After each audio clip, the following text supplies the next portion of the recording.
नमस्कार साथियों, आज मैं आप लोगों के बीच एक मुद्दे पे जो अभी आरक्षण अभी जो बहुत बड़ा मुद्दा है जिस पे सरकारें बनती है, बिगड़ जाती है, चाहे रिप्रेजेंटेशन का मैटर हो, आरक्षण का मैटर हो, प्रतिनिधित्व का मैटर हो। संविधान में तो आरक्षण वर्ड नहीं है, परंतु फिर भी क्योंकि ये रिप्रेजेंटेशन हमारे अधिकार की बात है तो ये इस पे सरकारें बनती है, बिगड़ती है। अभी देखा होगा बिहार सरकार कुछ दिन पहले 2015 में किसी ने बयान दे दिया कि ओबीसी है ना, ओबीसी में समीक्षा होनी चाहिए आरक्षण में, तो उनकी सरकार गिर गई थी और वहाँ पे मतलब दूसरे की सरकार बन गई थी। तो मैं आज उसी मुद्दे को थोड़ा आगे बढ़ाते हुए, आरक्षण जो रिप्रेजेंटेशन है वो एक तरह से हमारा दरवाज़ा है जिसके तहत हम लोग उसके अंदर पहुँच सकते हैं। उस दरवाजे को किस तरह से कुछ मनुवादियों के द्वारा, कुछ जो तानाशाही लोगों के द्वारा जिन्होंने बहुत सैकड़ों वर्षों से अधिकार जमा रखा था, उन लोगों के द्वारा किस तरह से उसको आरक्षण को ख़त्म करने की प्रक्रिया की ओर कर रहे हैं कि किस तरह से लोग, हमारे बच्चे, जब हमारा संविधान बाबा साहब ने लागू हुआ जब 1950 में, तो जो प्रतिनिधित्व का जो SC ST और संविधान में जो SC BC यानी कि सोशली एंड एडुकेशनली बैकवर्ड, कई बार इसको लोग कंफ्यूज कर जाते हैं, उसको बोल देते हैं कि इकोनॉमिकली आरक्षण नहीं है ओबीसी को जो आरक्षण दिया गया है वो सोशली एंड एडुकेशनली बैकवर्ड को, जिसके जो पूर्वज थे उन लोगों को पढ़ने लिखने अच्छे से नहीं दिया गया, उनके समाज को, उसके लिए दिया गया था। तो बाबा साहब ने SC ST को जैसे ही उस समय आरक्षण दिया तो उसी समय से लागू हो गया। लेकिन जो SC BC समाज था उसको आरक्षण मिलते मिलते 40 साल लग गए, है ना। जब मंडल कमीशन की सिफारिश से लागू हुई VP सिंह के सरकार में, तब जो SC BC था उसको आरक्षण मिला। लेकिन उसके खिलाफ में इंदिरा सावने का एक जो पिटीशन डाला गया कोर्ट में, तो कोर्ट के डिसीजन के दौर पे ये पहला शब्द आया था क्रीमी लेयर शब्द से आप सभी लोग वाकिफ होंगे।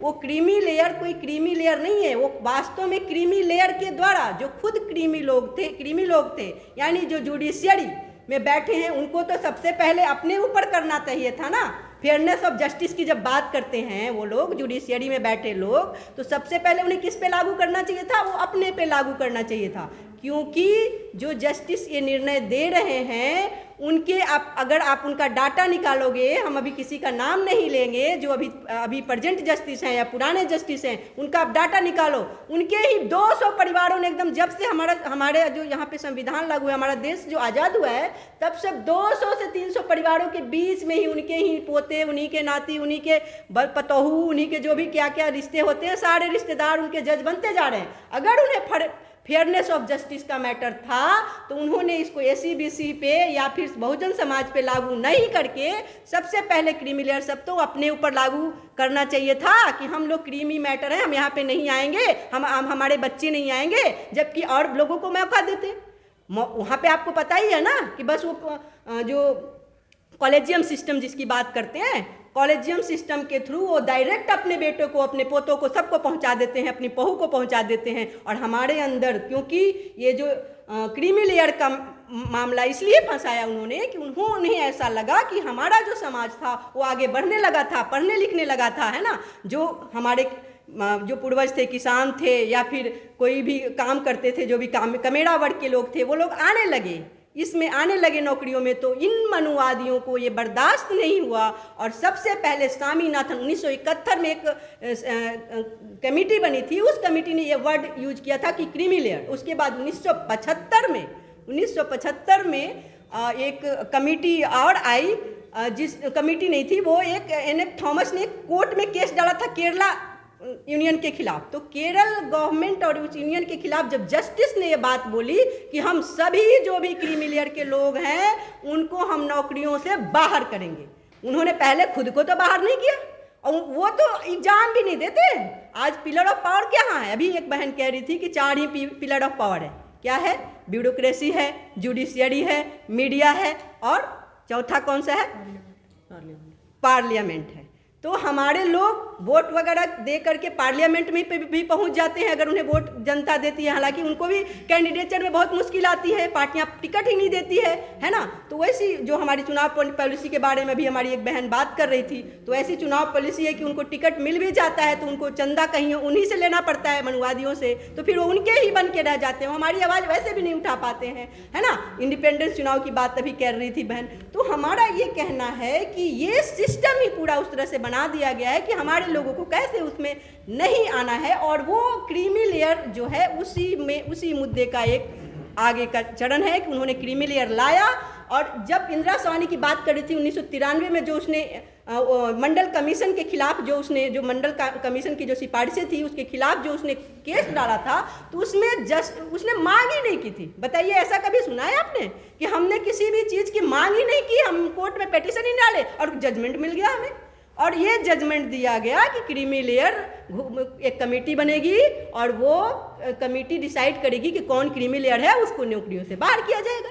कुछ ऐसा मुद्दा होता कि भाई ओबीसी बहुत ज़्यादा पहुंच गया है, पूरे वही से पहुंच गया है, एससीबीसी मतलब जो ओबीसी को ही एससीबीसी संवैधानिक टर्म है, सोशली एंड एडुकेशनली बैकवर्ड, तो वो लोग पहुंच गया होता बहुत ज़्यादा, तो चलो आप कह सकते थे कि नहीं वो लोग बहुत ज़्यादा इसमें पहुंच गए हैं तो उनको काटने की। मात्र अगर रिसर्च की बात की जाए तो 11% ही एससीबीसी के लोग अभी भी पहुंचे हैं अभी के ख्याल में। अभी मेरे पास डाटा है, IIM के डाटा है, आपको सेंट्रल 40 यूनिवर्सिटीज़ है ना, उसमें कई SC ST और OBC का रिप्रेजेंटेशन बहुत ही है भी, तो बहुत नगण्य है, प्रोफेसर रैंक के लोग नहीं हैं। आपको IITs में ले लीजिए, वहाँ का डाटा उठा दीजिए, वो लोग नहीं हैं। वो एक तरह से मतलब भरमाने की, जब आप रिप्रेजेंटेशन, उन्होंने क्या आधार दिया था इस रिप्रेजेंटेशन का कि जो ये नौकरियों में आरक्षण के बदल अगर क्रीमी लेयर रहेगा तो वो क्रीमी लेयर सारा खा जाएगा, मतलब वो लोग सारे खा जाएंगे। लेकिन वजह ये नहीं थी, उनका मकसद कुछ और था। उनका मकसद था कि आप देखिए, अगर हमारा पेट भरा रहेगा, हमारे पास संपत्ति रहेगी,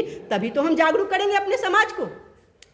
तो ये क्रीमी लेयर इसलिए लाया गया कि जो हमारा एक लीडरशिप रह गया था, जो ग्रुप AB में पहुंच गए थे नौकरियों से, या जो MP MLA बन गए थे, दो जगह तो है नहीं हमारे लोग, बाहर मीडिया में तो हमारे लोग है नहीं, और ना मीडिया में है, और ना हमारे लोग ज़्यादा से ज़्यादा उसमें जुडिशियरी में है कहीं लोग, तो दो एक पावर ऑफ पिलर में लोग पहुंच गए थे हमारे लोग, वो लोग आवाज़ नहीं उठा पाए, वो हमारे समाज के लिए लड़ नहीं पाए। इसीलिए क्रीमी लेयर का एक कॉन्सेप्ट लाया गया है, और इससे किसी भी OBC को, यहाँ तक कि अगर OBC का ही जो तबका कहते हैं कि क्रीमी का मतलब दूध के ऊपर जो फैला हुआ जो मलाई होता है उसको हटा दिया गया, तो बाकी नीचे का जो तबका और हमारे जो वर्ग के लोग बच गए, उन्होंने कहा होता कि आप हमारे क्रीम खा रहे हो, उन्होंने आवाज़ उठाई होती, वो भी नहीं हुआ। लेकिन डायरेक्टली ये थोपा गया है और मनवादियों के द्वारा खुद अपने ऊपर लागू ना करके हम लोगों पे लागू कर दिया गया कि आपको हम लीडर विहीन कर देंगे। और लीडर विहीन समाज कभी आगे बढ़ता है?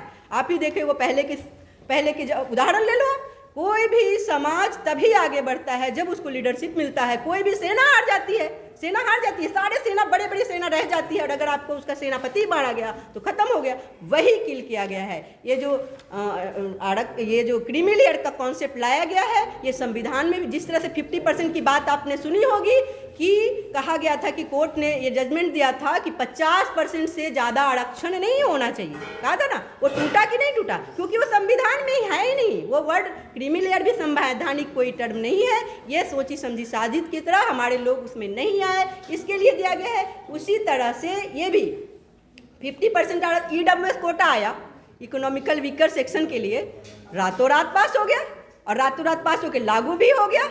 और उसमें आपने ये भी देखा होगा कि EWS कोटे में कहीं क्रीमी लेयर नहीं है, या किसी भी सामान्य वर्ग के लिए, तो उसमें भी लागू होना चाहिए था ना कि सामान्य वर्ग के लोग भी, उसके पिताजी, उसके चाचा जी, सब लोग अगर बड़े बड़े नौकरियों में हैं तो उन लोगों के ऊपर भी लागू होनी चाहिए थी, लेकिन वहाँ पे लागू नहीं किया गया। तो हम ये मांग करते हैं, अब अभी चुनाव का समय है, इसी समय आप लोगों की बातें और हमारी बातें सुनी जाएगी, तो आप लोग भी आवाज़ उठाइए, और हम भी आप लोग के माध्यम से हम जन जन तक की आवाज़ फैलाना चाहते हैं कि ये आवाज़ फैलाई जाए कि भाई क्रीमी लेयर को should be removed, creamy layer हटाया जाना चाहिए, ताकि हमारे अभी जब शुरू में लागू किया गया था, अभी SC और ST समाज का 3 जनरेशन आ गया है, तो देखिएगा उनके अंदर थोड़ी लीडरशिप आ गई है। OBC तो अभी भी जागरूक नहीं है। क्यों नहीं जागरूक है? इसीलिए जागरूक नहीं है क्योंकि जो MLA और MP पहुंच गए हैं, या फिर जो हमारे ब्यूरोक्रेसी में कुछ लोग हैं, तो उनको कॉन्फ्लिक्ट ऑफ इंटरेस्ट आ जाता है ना, क्योंकि उन्हें लगता है कि हम आवाज़ उठाएंगे क्यों, किसके लिए उठाएंगे।